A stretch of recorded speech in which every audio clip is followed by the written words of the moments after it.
जी जनाब, welcome back to the channel. We hope आप सब ठीक ठाक होंगे, मजे में होंगे। आज इस वीडियो पे हम रिएक्ट करने जा रहे हैं। उसका टाइटल है जी Dharmendra's journey, how a village boy became a legend. अच्छा, हम लोगों को तो बहुत मजा आने वाला है क्योंकि आज पहली बार हम सब ये जानेंगे कि जी धर्म जी किस तरह से बॉलीवुड इंडस्ट्री में आए और किस तरह से वो इंडस्ट्री पर छा गए। सबको जानेंगे आज की इस वीडियो में। चलते हैं और वीडियो को एंजॉय करते हैं। चलिए, से पहले वीडियो को स्टार्ट करें। चैनल पे नहीं तो प्लीज सब्सक्राइब कर लें और बेल आइकन प्रेस करना बिल्कुल मत भूलिएगा। हम चलते हैं अपनी वीडियो की तरफ और आप देख रहे हैं एमजी रिएक्शंस।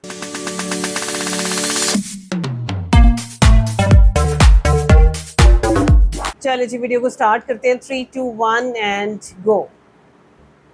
उमा जी, शायद आपने खुद को कभी हंसते हुए नहीं देखा।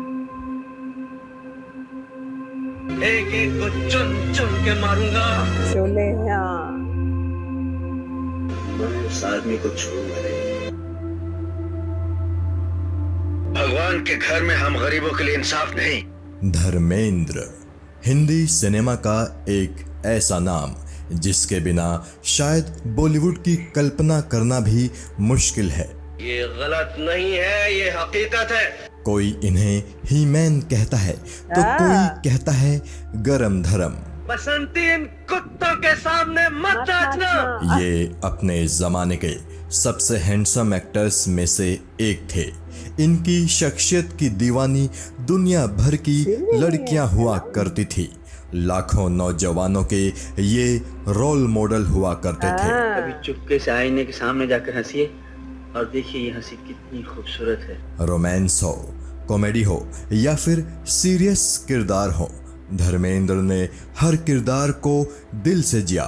जरा बाहर जाकर देखो शांति, हजारों फूल से मासूम बच्चे तुम्हें सड़कों पर ठोकरें खाते हुए मिलेंगे। एक्शन हीरो के रूप में तो इन्होंने कमाल ही कर दिया था। उस दिन का इंतजार बड़ी बेताबी से करूंगा जिस दिन कानून की बिजली इस महल पे टूटेगी। किस्सा टीवी आज आपके लिए लेकर आया है हिंदी सिनेमा के ही मैन धर्मेंद्र की कहानी। पंजाब के छोटे से गांव में रहने वाले धर्मेंद्र फिल्मों में कैसे आए और उनका फिल्मी सफर कैसा रहा, आज ये पूरी कहानी हम और आप जानेंगे। बाप धन दौलत वाले करे, सजा हम गरीबों को भुगतनी पड़े। धर्मेंद्र का जन्म पंजाब के लुधियाना जिले के नसराली नाम के एक गांव में हुआ था। इनका पूरा नाम धर्मेंद्र सिंह देओल है। इनके पिता का नाम केवल किशन देओल था और वो एक स्कूल में मास्टर थे। इनकी मां का नाम था सतवंत कौर, जो कि एक हाउसवाइफ थी। इनका परिवार एक जट सिख परिवार है। धर्मेंद्र की पैदाइश के बाद इनका परिवार साहनेवाल गांव में आ गया था। धर्मेंद्र की शुरुआती एजुकेशन लालटन कालन गांव के सरकारी स्कूल में हुई थी। इसी स्कूल में इनके पिता भी मास्टर थे। पिता के स्कूल में पढ़ने का एक नुकसान इन्हें ये था कि इनके पिता इनकी ही सबसे ज़्यादा पिटाई करते थे।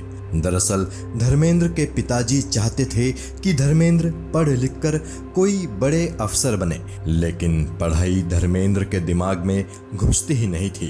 वो तो फिल्म स्टार बनना चाहते थे। छोटी उम्र से ही धर्मेंद्र फिल्मों में जाने का सपना देखने लगे थे। जैसे तैसे धर्मेंद्र ने फगवाड़ा के रामगढ़िया कॉलेज से साल 1952 में मैट्रिक तो पास कर ली, लेकिन इससे आगे वो पढ़ ना सके। फिल्मों में काम करने का जुनून धर्मेंद्र पर कुछ इस कदर छाया था कि वो हमेशा एक्टिंग के बारे में ही सोचा करते थे। मौका मिलते ही क्लास छोड़कर फिल्में देखने चले जाया करते थे। साल 1949 में रिलीज हुई फिल्म दिल्ली तो धर्मेंद्र को इतनी ज़्यादा पसंद आई थी कि उन्होंने ये फिल्म कम से कम 40 दफा देखी थी। फिल्में देखने के चक्कर में आए दिन पिताजी से धर्मेंद्र को डांट पड़ती ही रहती थी। धर्मेंद्र के पिताजी जरूर सख्त मिजाज थे, लेकिन इनकी मां इनसे बेहद प्यार करती थी और वो इनके साथ किसी दोस्त की तरह बर्ताव करती थी। धर्मेंद्र अक्सर अपनी मां से अपने दिल की बात बताते थे। वो कहते थे कि मुझे पढ़ाई लिखाई नहीं करनी है। पिताजी स्कूल में किसी भी दूसरे बच्चे से ज़्यादा मुझे ही डांटते और पीटते हैं। मैं उस स्कूल में नहीं जाना चाहता, मुझे तो फिल्मों में काम करना है। अब अगर इन ठाकरों ने मेरी जमीन पर डाका डाला तो मैं उस भगवान के घर पर डाका डालूंगा। धर्मेंद्र ने जब पढ़ाई छोड़ दी तो इनके पिता इनके भविष्य को लेकर बड़े परेशान हो गए। उन्हें समझ नहीं आ रहा था कि आगे चलकर उनका बेटा आखिर करेगा क्या। इसी दौरान जब रेलवे में क्लर्क की नौकरियां निकली तो धर्मेंद्र के पिता ने तत्परता दिखाते हुए तुरंत धर्मेंद्र को भी रेलवे क्लर्क की उस नौकरी में लगवाने के लिए जतन करने शुरू कर दिए। पिता की मेहनत रंग लाई और धर्मेंद्र आखिरकार रेलवे में 125 रुपए महीना की तनख्वाह वाले क्लर्क बन गए। बेटे की नौकरी लगी तो माता पिता ने शादी भी जल्दी ही करा दी। धर्मेंद्र महज 19 साल के थे जब प्रकाश कौर के साथ इनकी शादी इनके माता पिता ने करा दी थी। घर में हर किसी को लगने लगा कि अब धर्मेंद्र का फिल्मों का भूत उतर ही जाएगा। खुद धर्मेंद्र की मां सतवंत कौर को भी लग रहा था कि उनका बेटा अब फिल्मों में जाने की जिद छोड़ देगा। लेकिन फिल्मों में काम करने का सपना धर्मेंद्र ने बचपन से पाला था और वो अपने इस सपने को किसी भी हाल में पूरा करना चाहते थे। धर्मेंद्र अक्सर अपनी पत्नी और अपने माता पिता के सामने कहा करते थे कि चाहे कुछ भी हो जाए लेकिन वो फिल्मों में काम करने मुंबई ज़रूर जाएंगे। धर्मेंद्र जब घर में अक्सर यही बातें करते रहते तो एक दिन इनकी मां ने इनसे कहा, बेटा जब फिल्मों में काम करने की इतनी ही ख्वाहिश है तो एक एप्लीकेशन ही लिख दो फिल्म वालों को। माँ के ये चंद शब्द धर्मेंद्र के जेहन में जाकर किसी चुंबक की तरह चिपक गए। वो मन ही मन सोचने लगे, माँ सही तो कह रही है, मैं फिल्मों में काम तो करना चाहता हूँ लेकिन मैंने अभी तक कोशिश तो जरा भी नहीं की है। धर्मेंद्र ने ठान लिया कि अब वो जरूर कोई ना कोई चिट्ठी फिल्म इंडस्ट्री को लिखेंगे। मगर समस्या ये थी कि चिट्ठी लिखें तो लिखें किसे, वो तो किसी को जानते भी नहीं हैं। धर्मेंद्र इसी कश्मकश में फंसे थे कि एक दिन उन्होंने अखबार में एक ऐड देखा। ये ऐड फिल्म फेयर की तरफ से था। इस ऐड में लिखा था कि बिमल रॉय और गुरुदत्त देश भर में नए टैलेंट की तलाश कर रहे हैं। बस फिर क्या था, धर्मेंद्र तो इसी पल की तलाश में थे। इन्हें उस ठिकाने का पता चल चुका था जहां के लिए इन्हें अपनी एप्लीकेशन लिखनी थी। समझ में नहीं आ रहा मैं क्या बोलूं। फिल्म फेयर के उस विज्ञापन में कहा गया था कि अप्लाई करने वालों को अपने फोटो भी साथ में भेजने होंगे। धर्मेंद्र मलेर कोटला गए और जान मोहम्मद नाम के एक फोटोग्राफर की दुकान पर जाकर उन्होंने अपने कुछ बढ़िया फोटो खिंचाए। इसके बाद धर्मेंद्र ने अपनी वो फोटोज और अपनी application film fair talent Hunt को भेज दी। फिर कुछ दिन के इंतजार के बाद धर्मेंद्र को वो खबर भी मिल ही गई जो उनकी किस्मत ने उनके लिए ही तय कर रखी थी। फिल्म फेयर ने धर्मेंद्र को अपने उस टैलेंट हंट के लिए सिलेक्ट कर लिया। धर्मेंद्र पंजाब से मुंबई आ गए। फिल्म फेयर टैलेंट हंट में बतौर विजेता इन्हें एक फिल्म में काम देने का आश्वासन दिया गया, लेकिन वो फिल्म कभी बन नहीं पाई। हालांकि इस वक्त तक डायरेक्टर अर्जुन हिंगोरानी की नज़रों में धर्मेंद्र चढ़ चुके थे। उन्होंने फिल्म फेयर कॉन्टेस्ट के दौरान धर्मेंद्र को देखा था। अर्जुन हिंगोरानी ने धर्मेंद्र को अपनी फिल्म दिल भी तेरे हम भी तेरे के लिए बतौर हीरो 51 रुपए का साइनिंग अमाउंट देकर सिलेक्ट कर लिया। सन 1960 में रिलीज हुई इस फिल्म में धर्मेंद्र के अपोजिट थी एक्ट्रेस कुमकुम। हालांकि धर्मेंद्र की ये पहली फिल्म बॉक्स ऑफिस पर कोई खास कमाल नहीं कर पाई थी, इसलिए धर्मेंद्र का संघर्ष अभी जारी था। दिग्गज अभिनेता मनोज कुमार संघर्ष के दिनों में धर्मेंद्र के अच्छे दोस्त बन गए थे और ये भी कमाल की बात है कि आगे चलकर इन दोनों ने ही बॉलीवुड में तगड़ा नाम बनाया। जबकि एक दौर में धर्मेंद्र और मनोज कुमार जुहू में किराए पर एक छोटा सा कमरा लेकर साथ रहा करते थे। फिर साल 1962 में वो फिल्म आई जिसने धर्मेंद्र की किस्मत को पूरी तरह से बदल कर रख दिया। ये फिल्म थी अनपढ़। इस फिल्म में धर्मेंद्र का काम दर्शकों को बेहद पसंद आया। इस फिल्म के बाद धर्मेंद्र ने बंदनी, बेगाना, मेरा कसूर क्या है जैसी फिल्मों में भी काम किया और इन फिल्मों में भी धर्मेंद्र अपनी एक्टिंग की छाप छोड़ने में कामयाब रहे। हालांकि स्टारडम अभी तक धर्मेंद्र को नहीं मिला था। तुम्हारी नर्स कहाँ है आज? अभी कहीं आती। साल 1966 में रिलीज हुई फिल्म फूल और पत्थर में धर्मेंद्र पहली दफा एक्शन हीरो के रोल में दिखे। ये वो तो फिल्म बेहतरीन जबरदस्त करते हैं, हिट रही। हाँ। धर्मेंद्र का एक्शन दर्शकों को बेहद पसंद आया। आखिरकार धर्मेंद्र को भी वो स्टारडम मिल ही गया जिसकी तलाश हर एक्टर को होती है। इसके बाद तो धर्मेंद्र बॉलीवुड में एक्शन हीरो के तौर पर इस्टेब्लिश हो गए। एक ऐसा एक्शन हीरो जो अपने सभी एक्शन सीक्वेंस खुद शूट किया करता था। धर्मेंद्र ने शुरुआत में कभी भी अपने एक्शन सीन्स के लिए बॉडी डबल का इस्तेमाल नहीं किया। साल 1976 में रिलीज हुई फिल्म मां में धर्मेंद्र एक टाइगर के साथ फाइट करते हुए दिखे थे। इस सीन में जो टाइगर था वो एक असली टाइगर था और धर्मेंद्र ने सच में उस टाइगर से लड़ाई की थी। धर्मेंद्र एक से बढ़कर एक फिल्मों में अपने जबरदस्त एक्शन से लोगों के दिलों में अपनी जगह गहरी करते जा रहे थे। और केवल एक्शन ही नहीं, रोमांस व कॉमेडी में भी धर्मेंद्र ने अपनी दक्षता को साबित किया था। मगर जब साल 1969 में ऋषिकेश मुखर्जी की फिल्म सत्यकाम में लोगों ने धर्मेंद्र की एक्टिंग को देखा तो वो पूरी तरह से दंग रह गए। किसी को अंदाजा नहीं था कि धर्मेंद्र इस तरह के रोल भी कर सकते हैं, लेकिन आखिरकार लोगों को मानना ही पड़ा कि धर्मेंद्र मतलब कोई भी रोल कर सकने की खूबी रखने वाला एक्टर। राज कपूर की फिल्म मेरा नाम जोकर इस बात का एक और जीता जागता सबूत है कि भले ही हिंदी फिल्म इंडस्ट्री ने धर्मेंद्र को एक्शन हीरो के तौर पर टाइप कास्ट कर दिया हो, लेकिन वो एक वर्सेटाइल एक्टर हैं। मेरा नाम जोकर में धर्मेंद्र एक छोटे से रोल में दिखे थे, लेकिन दर्शकों को धर्मेंद्र का वो किरदार बेहद पसंद आया था। इसके अलावा राजेश खन्ना और वहीदा रहमान की फिल्म खामोशी में भी धर्मेंद्र एक गेस्ट अपीयरेंस में नजर आए और उस छोटे से किरदार को भी धर्मेंद्र ने यादगार बना दिया। इसे जगाया भी तुमने है और उठाया भी तुमने। कुछ ही सालों में धर्मेंद्र फिल्म इंडस्ट्री का बड़ा नाम बन गए। उनके साथ काम करने के लिए अभिनेत्रियां मौके तलाश करती रहती थी। धर्मेंद्र ने अपनी समकालीन तकरीबन सभी बड़ी अभिनेत्रियों संग काम किया था, फिर चाहे वो शर्मिला टैगोर हो या फिर वहीदा रहमान, मीना कुमारी हो या फिर सायरा बानो, मुमताज हो या फिर माला सिन्हा, जीनत अमान हो या फिर आशा पारेख। लेकिन लोगों ने इनकी जोड़ी को हेमा मालिनी के साथ जितना पसंद किया उतना किसी और एक्ट्रेस के साथ नहीं किया। उस वक्त किसी को ये पता भी नहीं था कि बॉलीवुड की ये ड्रीम गर्ल धर्मेंद्र की भी ड्रीम गर्ल है।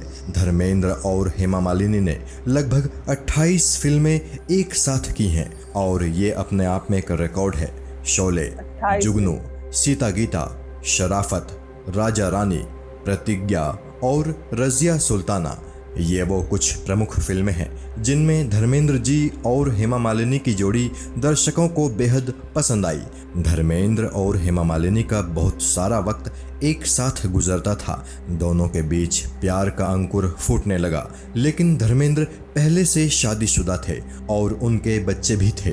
धर्मेंद्र और हेमा मालिनी के एक होने में धर्मेंद्र की शादी सबसे बड़ी रुकावट बन रही थी, मगर धर्मेंद्र फैसला कर चुके थे कि चाहे जो भी हो जाए वो हर हाल में हेमा से शादी करके रहेंगे। और आखिरकार साल 1980 में धर्मेंद्र और हेमा मालिनी ने अपना धर्म बदला व एक दूजे से शादी कर ली। जैसे तैसे इन दोनों की शादी तो हो गई, पर उसके बाद जो कंट्रोवर्सीज हुई वो इस जोड़ी के लिए बेहद बड़ी और कड़ी चुनौती बन गई। जहां हेमा मालिनी पर घर तोड़ने के आरोप लगे तो वहीं धर्मेंद्र को धोखेबाज तक कहा गया। धर्मेंद्र की पहली पत्नी प्रकाश कौर ने भी धर्मेंद्र और हेमा मालिनी के बारे में खूब भला बुरा कहा, मगर ये दोनों हर तरह की मुश्किलों में एक साथ पूरी मजबूती से खड़े रहे। फिर वक्त के साथ वो सभी कंट्रोवर्सीज और मुश्किलें खत्म हो गई।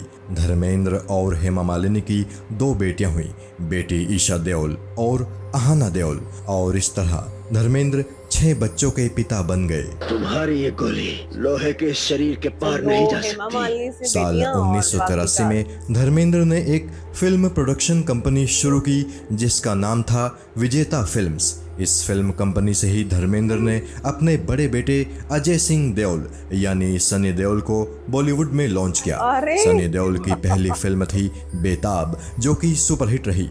पहली ही फिल्म से सनी देओल को बॉलीवुड स्टार का दर्जा मिल गया। इसके लगभग 10 साल बाद धर्मेंद्र ने अपने छोटे बेटे यानी बॉबी देओल को भी अपनी ही कंपनी विजेता फिल्म से बनी फिल्म बरसात से लॉन्च किया। बॉबी देओल की भी पहली फिल्म जबरदस्त तरीके से सफल रही।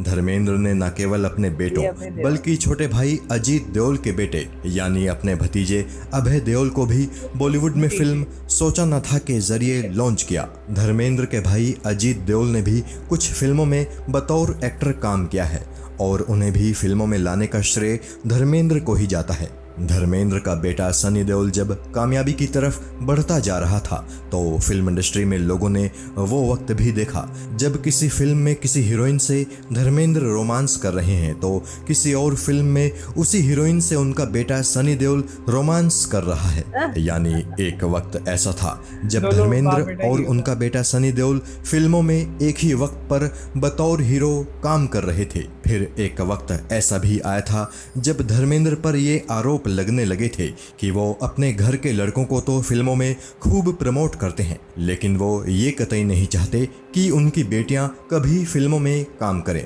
इस तरह की बातें जब बढ़ने लगी तो धर्मेंद्र ने अपनी बेटी ईशा देओल को फिल्म टेल मी ओ खुदा से बॉलीवुड में लॉन्च कर दिया। इस तरह धर्मेंद्र ने उन लोगों का मुंह पूरी तरह से बंद कर दिया जो उन पर बेटियों को फिल्मों में काम ना करने देने का आरोप लगा रहे थे। आपका हुक्म हो तो आसमान से चांद सितारे साफ कर दूं अंकल। जैसे जैसे वक्त बदलता गया धर्मेंद्र ने खुद को कैरेक्टर रोल्स की तरफ ले जाना शुरू कर दिया। कई फिल्मों में इन्होंने बड़े शानदार कैरेक्टर रोल्स किए। Film life in a metro में धर्मेंद्र ने जो किरदार निभाया था उसने हर किसी को मंत्रमुग्ध कर दिया था। धर्मेंद्र के जीवन में एक वक्त वो भी आया था जब ये राजनीति में उतरे थे। भारतीय जनता पार्टी के टिकट पर धर्मेंद्र ने राजस्थान के बीकानेर से लोकसभा चुनाव में हिस्सा लिया और ये वो चुनाव जीत भी गए। हालांकि बाद में धर्मेंद्र ने राजनीति में कोई रुचि नहीं दिखाई और आगे चलकर इन्होंने खुद को राजनीति से दूर कर लिया। मगर इनकी पत्नी हेमा मालिनी जरूर राजनीति में पूरी तरह से एक्टिव हैं और बीजेपी सांसद हैं। वहीं इनका बेटा सनी देओल भी अब राजनीति में आ चुका है और वो भी बीजेपी सांसद है। धर्मेंद्र अपने दोनों बेटों के साथ फिल्म यमला पगला दीवाना में नजर आए और इस फिल्म के तीनों भागों में ये अपने बेटों संग कॉमेडी करते हुए दिखे। बेटों के साथ ही ये फिल्म अपने में भी नजर आए थे जिसे दर्शकों से खूब प्यार मिला था। धर्मेंद्र के बारे में ये बात जानकर आपको शायद हैरानी होगी कि इन्हें कभी भी फिल्म इंडस्ट्री से किसी तरह का कोई अवार्ड नहीं दिया गया। ना तो इन्हें कभी फिल्म फेयर अवार्ड दिया गया और ना ही इनकी किसी फिल्म के लिए इन्हें कभी कोई नेशनल अवार्ड मिल पाया। हालांकि बेटे सनी देओल के लिए बनाई गई इनकी फिल्म घायल को जरूर नेशनल अवार्ड दिया गया था। 2012 में भारत सरकार ने इन्हें देश के तीसरे सबसे बड़े अवार्ड यानी पद्म भूषण अवार्ड से सम्मानित किया। तू अंधा हो गया था, तेरी बंदूक अंधी हो गई थी, तेरी बंदूक की गोलियां अंधी हो गई थी।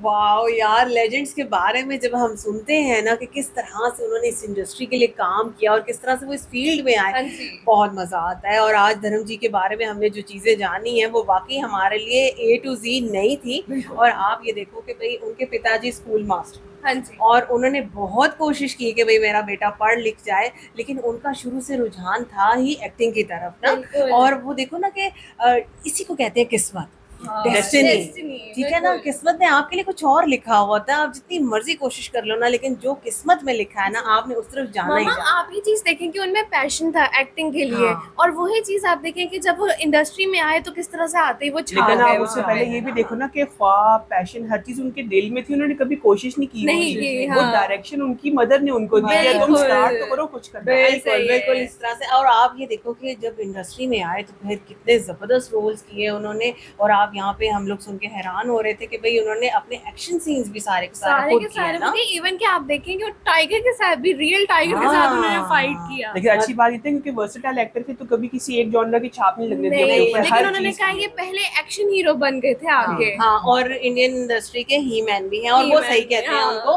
आप ये देखो कि उनकी जो फिजिक थी, ज़ाहिर है जी। पंजाब से ताल्लुक़ रखते हैं, जट हैं, तो उनकी जो फिजिक थी ना वो वाकई उसी तरह की थी, और एग्रेशन जो इनके मेरा ख्याल है ब्लड के अंदर है ना वो बड़ी ज़बरदस्त है, क्योंकि आप ये देखो जब वो बात करते हैं ना तो वो लड़की चीज़ नज़र आती है, उनको सूट करता है, वो उनको नज़र आती है। लेकिन बहरहाल एक चीज़ पे मुझे ताज्जुब हुआ और थोड़ा सा मुझे सैड भी मैंने फील किया कि भाई इतनी मेहनत की और इंडस्ट्री के लिए इतना काम किया लेकिन उन्हें कोई अवार्ड नहीं मिला। लेकिन बहरहाल मैं ये भी बात समझ सकती हूँ कि जब उन्हें पद्मा भूषण अवार्ड दिया गया होगा तो वो दिन उनके लिए कितना बड़ा होगा। बिल्कुल। ज़बरदस्त वीडियो थी, बहुत इंजॉय किया। बाकी आप कुछ कहना चाहते हैं ज़रूर बताइएगा। वीडियो कैसी लगी, हमारा रिएक्शन कैसा लगा, आपने ज़रूर बताना। अगर अच्छा लगा हो वीडियो को लाइक और चैनल को सब्सक्राइब करना बिल्कुल मत भूलिएगा। मिलते हैं आपसे अगली वीडियो में, अपना बहुत ख्याल रखिएगा।